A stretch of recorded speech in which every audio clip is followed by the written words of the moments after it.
আমি আল্লাহ রাব্বুল আলামিন আপনাকে জানায় দিলাম দুনিয়ার মানুষগুলা কিভাবে আমি মালিকের দরবারে মুমিন বান্দা বান্দি হইতে পারবে। আপনি দুনিয়ার মানুষগুলোকে জানায় দেন। আমার দয়ার আল্লাহ জানায় দিলেন, ইন্নামাল মুমিনুনা আল্লাযীনা ইযা যুকিরাল্লাহ ওয়াজিলাত কুলুবুহুম ওয়া ইযা তুলিয়াত আলাইহিম আয়াতুহু যাদাতুহুম ঈমানা।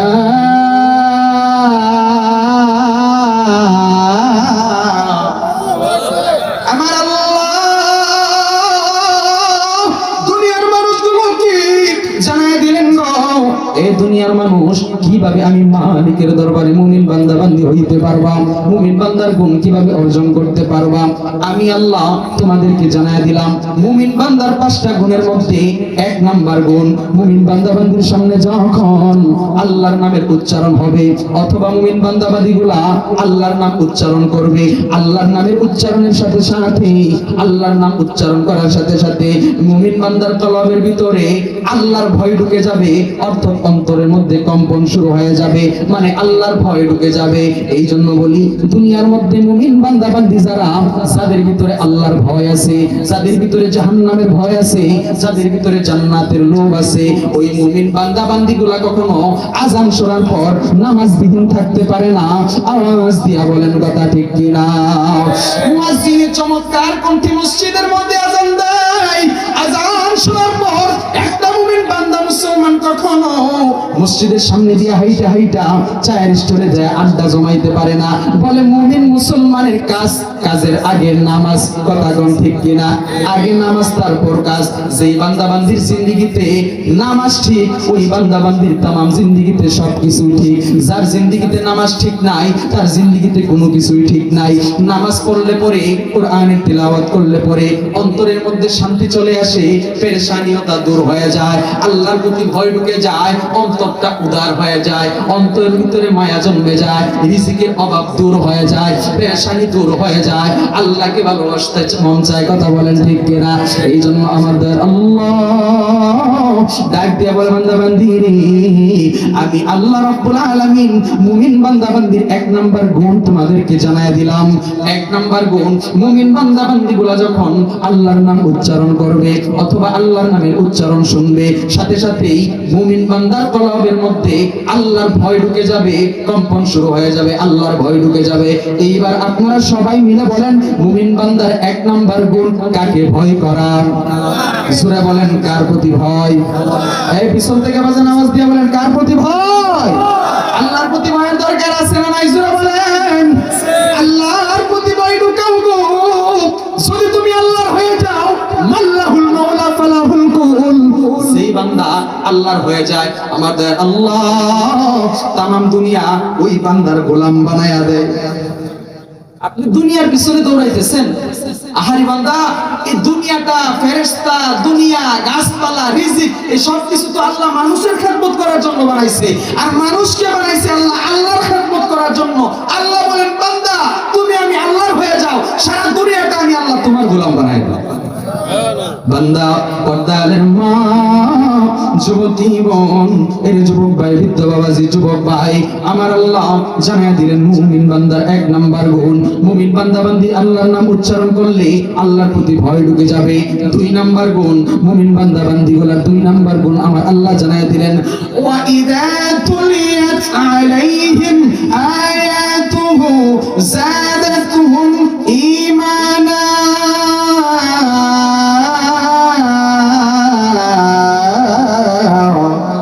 2 নাম্বার গুণ, মুমিন বান্দা বান্দিগুলা যখন কোরআনের তিলাওয়াত করবে অথবা কোরআনের তিলাওয়াত শুনবে, কোরআনের তিলাওয়াত করার সাথে সাথে, কোরআনের তিলাওয়াত শোনার সাথে সাথে আমার দয়ার আল্লাহ মুমিন বান্দার ঈমানের পাওয়ার বাড়ায়া দিবে। কিসের পাওয়ার বাড়াবে? ঈমানের পাওয়ার বাড়াবে। কি করলে পরে? কোরআন তেলাওয়াত করলে বা শুনলে। কোরআন তেলাওয়াত করলে যে সব, যদি কোনো মুমিন মুসলমান বান্দা বান্দি কোরআনের তেলাওয়াত সওয়াবের নিয়তে শুনে, ওই করলে যে সব হয়তো শুনলেও আল্লাহ তাআলা তার আমলনামায় সেই সব লিখে দিবেন। সুবহানাল্লাহ। তো মুমিন বান্দার 2 নাম্বার গুণ, মুমিন বান্দা বান্দিগুলো যখন কোরআনের তেলাওয়াত করবে অথবা শুনবে, ঈমানের পাওয়ার আমার আল্লাহ বাড়ায় দিবে। 3 নাম্বার গুণ, ওয়া ইযা তুলিয়াত আলাইহিম আয়াতুহু যাযাতুহুম ঈমানা ওয়া আলা রাব্বিহিম ইয়াতাওয়াক্কালুন। 3 নাম্বার গুণ, মুমিন বান্দা বান্দিগুলো সদা সর্বদা আল্লাহর উপর ভয় করবে। কার উপর ভয়? জোরে বলেন। আল্লাহর উপর ভয় করবে। মুমিন বান্দা বান্দিগুলো আল্লাহর উপর সব সময় ভয় করবে। একটা গুনাহের কাজ করতেছে, তখনই তার ভিতরে আল্লাহর ভয় ঢুকে যাবে। আল্লাহর ভয় যদি তার ভিতরে থাকে, তখনই তাকে ওই গুনাহের কাজে যখন পাটা আগাবে, তখনই তাকে তার বিবেকে ডাক দিয়ে বলবে, এ উমর, তুমি তো গুনাহের কাজের দিকে আগাইতেছো রে। দুনিয়ার কেউ না দেখো, একটা মালিক আছে আমার আল্লাহ। ওই আল্লাহ কিন্তু তোমাকে দেখতেছে, তোমারটা বুঝতেছে। দুনিয়ার সবাইকে লুকাইয়া তুমি গুনাহের কাজ করতেছো, চুরি চামারি করতেছো, অন্যের হক মারতেছো, অন্যের হক জোর দখলে খাইতেছো, অন্যের প্রতি ক্রিটিসাইজ করতেছো, অন্যকে তুমি গালমন্দ করতেছো। দুনিয়ার কেউ শুনলো না, দুনিয়ার কেউ দেখলো না, একটা মালিক আছে রে আমার দয়ার আল্লাহ। ওই আল্লাহ কিন্তু ঠিকই দেখতেছে। তখন যদি ওই মুমিন বান্দা বান্দির ভিতরে আল্লাহর ভয় থাকে, মুমিনের গুণ থাকে, ওই গুনাহের কাজে পা আগানোর পরেও আল্লাহর ভয় ভিতরে ঢোকার পরে সে গুনাহের কাজ থেকে পিছু হয়ে যাবে, সাথে সাথে সে তওবা করে নিবে। সুবহানাল্লাহ, জোরে বলেন। হযরত ওমর রাদিয়াল্লাহু তাআলা আনহু তার শাসনকালের জামানায় একজন দুধ বিক্রেতা মহিলা ছিল। দুধ বিক্রি করার জন্য ঘরের ভিতরে তার মেয়েকে বলতেছে, এ আমার কন্যা, দুধের মধ্যে পানি মিশাইয়া দাও, সকালবেলা দুধ বিক্রি করতে হবে। কন্যা সন্তানটা তার মাকে ডাক দিয়া বলল, মা গো, দুধের মধ্যে যদি পানি মিশাই গো, কেউ তো দেখে ফেলবে। ওই কন্যার মা মহিলা মেয়েকে ডাক দিয়া বলে, দরওয়াজা লাগাইয়া দাও রে, জানালা লাগাইয়া দাও, দুনিয়ার কেউ দেখবে না। ওই গভীর রাত্রি বেলা হযরত ওমর রাদিয়াল্লাহু তাআলা আনহু সিভিল পোশাকে গোয়েন্দার মতো করিয়া স্বাভাবিক হালতে সাধারণ পরিবেশে ওই রাজ্যের অর্ধজাহানের খলিফা যিনি ছিলেন আমিরুল মুমিনিন হযরত ওমর রাদিয়াল্লাহু তাআলা আনহু, ইসলামের দ্বিতীয় খলিফা, অন্তরের চক্ষু দুইটাকে মেলায়া দেন, কানটাকে মেলায়া দেন, খেয়াল করে কথাগুলি শুনেন। আল্লাহর ভয় কাকে বলে শুনেন। দুনিয়ার মধ্যে আল্লাহর ভয় থাকলে পরে দুনিয়ার মধ্যে আল্লাহ তার পুরস্কার দিয়া দেয়। মারা যাওয়ার পরে তো জান্নাত, এটা নির্ধারিত। পর্দালের মা, যুবতী বোন, ওই স্বাভাবিক সাধারণ পরিবেশে হযরত ওমর রাজ্যের মধ্যে বাহির হয়ে গেছে। তার কোন প্রজারা, তার রাজ্যের কোন মানুষটা কি হালতে আছে, কতটুকু সুখে আছে, কতটুকু দুঃখে আছে, কার ঘরে খাবার আছে আর কার ঘরে খাবার নাই, এটা দেখার জন্য হযরত ওমর সাধারণ পরিবেশে রাত্রিবেলা বাহির হয়ে গেছে। যাইতে যাইতে যখন ওই দুধ বিক্রেতা মহিলার ঘরের পিছনে যায় দাঁড়াইলো, যায় শুনে মহিলার কণ্ঠের এই আওয়াজ, মহিলা বলতেছে, মাইয়া রে, দুধের মধ্যে পানি মিশায়া দে। মেয়ে ডাক দিয়া বলে, না গো না, দুধের মধ্যে পানি মিশানো যাবে না, কেউ দেখে ফেলবে, দরওয়াজা লাগাইয়া দি, জানালা লাগাইয়া দি। বলে না, দরওয়াজা জানালা লাগাইলেও দেখে ফেলবে। মেয়ের মা ডাক দিয়া বলবে, কে দেখে ফেলবে? মেয়েটা ডাক দিয়া বলে, ও আমার জন্মদাতা মা, ও আমার কলিজার টুকরা মা গো, তুমি আমাকে জন্ম দিছো গো, তোমার কথা অমান্য করার কোনো প্রশ্নই আসে না। তবে এখন যে কথাটা তুমি আমারে বলছো, এইটা আমি মানতে পারবো না, কারণ আছে। বলে, কি কারণ? ও গো আমার মা, তুমি দরওয়াজা লাগাই দিতে বলছো রে, জানালা লাগাই দিতে বলছো, দুনিয়ার কেউ দেখবে না, ঠিক আছে গো মা, কিন্তু এই দরওয়াজা জানালা যদি লাগাই ফেলি গো, তামাম দুনিয়ার আরো কিছু যদি দিয়া বন্ধ করে ফেলি, লাইটও যদি বন্ধ কইরা দেই, তামাম দুনিয়ার সমস্ত মানুষের চক্ষু তুমি বন্ধ করতে পারবা, কেউ তোমারটা দেখবে না। দুধের মধ্যে পানি মিশাইছো না কি মিশাইছো? তবে আবার মা, এমন একটা মালিক আছে গো, যেই মালিক আমার মালিক, তোমার মালিক, যেই বান্দা বান্দিরা দুধ কিনে নিয়ে যাবে তাদেরও মালিক, তামাম দুনিয়ার মালিক আল্লাহ। ওই মালিকের কুদরতি চক্ষু ফাঁকি দেওয়া সম্ভব নয়, ফাঁকি দেওয়া সম্ভব নয়। আওয়াজ দিয়া বলেন সুবহানাল্লাহ। আল্লাহ আল্লাহ क्या मुबारक नाम है, अल्लाह अल्लाह क्या मुबारक नाम है, अल्लाह अल्लाह आशिकों का काम है, अल्लाह अल्लाह मोमिनों का काम है, अल्लाह अल्लाह तू मेरा रहमान है, अल्लाह अल्लाह तू मेरा रहीम है, अल्लाह अल्लाह तू मेरा रहीम है, अल्लाह अल्लाह तू मेरा कहर है, अल्लाह अल्लाह तू मेरा सत्तार है, अल्लाह अल्लाह तू मेरा गफ्फार है। अल्लाहू আকবার জোরে বলেন। এ আমার কলিজার টুকরা মা, দুনিয়ার সমস্ত দরওয়াজা বন্ধ করিয়া দুনিয়ার কাউকে দেখাইতে না পারো গো, আমার আল্লাহ রাব্বুল আলামিনের কুদরতি চক্ষু তুমি বন্ধ করতে পারবা না। হযরত ওমর ঘরের পিছনে যাইয়া দাঁড়াইয়া এই কথাগুলি শুনলো, রাজ্যের মধ্যে গেল, সকালবেলা প্রজা পাঠাইলো, ডাক দিয়া বলে এ আমার প্রজা, ওই গ্রামের মধ্যে ওই মহল্লার মধ্যে একটা দুধ বিক্রি মহিলা আছে রে, ওই মহিলাকে যায় বলো তার কন্যা সন্তান সহ আমি ওমর আমার দরবারের মধ্যে ওই মহিলাকে আমন্ত্রণ জানাইছি, ডাক দিছি, সালাম জানাইছি। তারপর যারা যাইয়া মহিলাকে ডাক দিয়া বলল হযরত আমিরুল মুমিনিন ওমর ফারুক রাদিয়াল্লাহু তাআলা আনহুর পক্ষ থেকে আপনার বাড়িতে আসছি, আমিরুল মুমিনিন ওমর ফারুক রাদিয়াল্লাহু তাআলা আনহুর পক্ষ থেকে আপনার কাছে আসছি। ওমর ফারুক বলছে আপনাকে তার দরবারে যাইতে, আপনাকে একা যাইতে বলে নাই, আপনার মেয়ের সন্তানকে সাথে সহ নিয়ে যাইতে বলছে। মেয়ে মহিলাটার অন্তরের মধ্যে ভয় ঢুকে গেছে, কারণ খলিফাদের মধ্যে সাহাবীদের মধ্যে সবচাইতে গরম মেজাজি ছিল হযরত ওমর।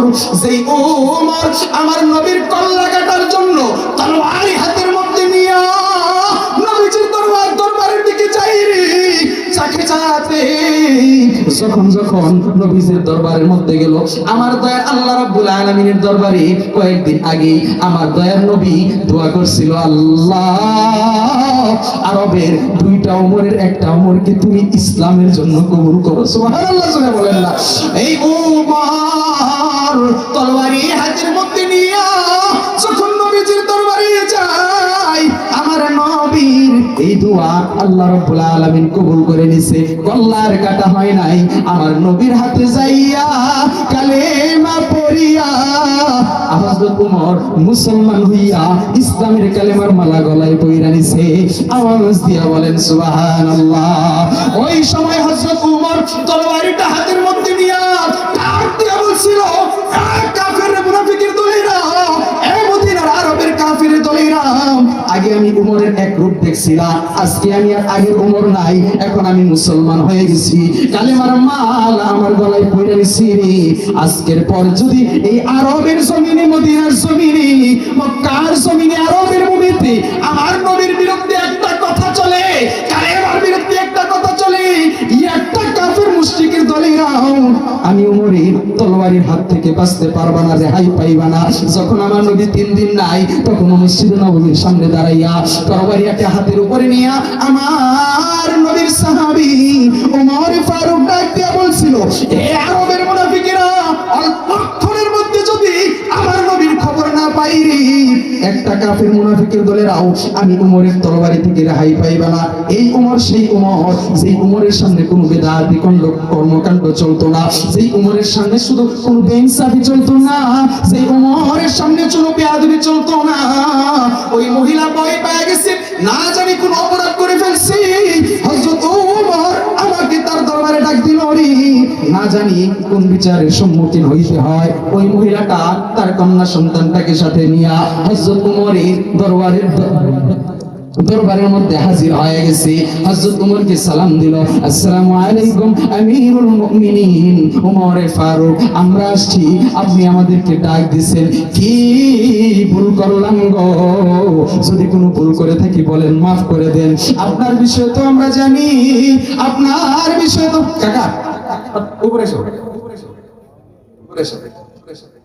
আপনার বিষয় তো আমরা জানি গো, ও আমিরুল মুমিনিন, আপনি যেমন নরম তার চাইতেও গরম, আপনি যদি বিচার করেন আপনার বিচার সহ্য করার মতো ক্ষমতা আমাদের নাই।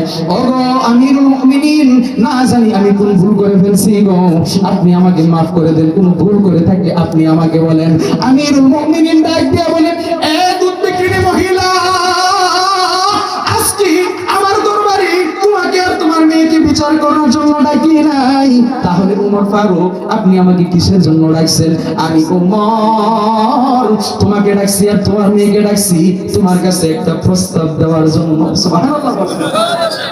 এ আমিরুল মুমিনিন, আমি একটা স্বাভাবিক সাধারণ দুধ বিক্রেতা, গরিব মানুষ, একটা অসহায় মহিলা।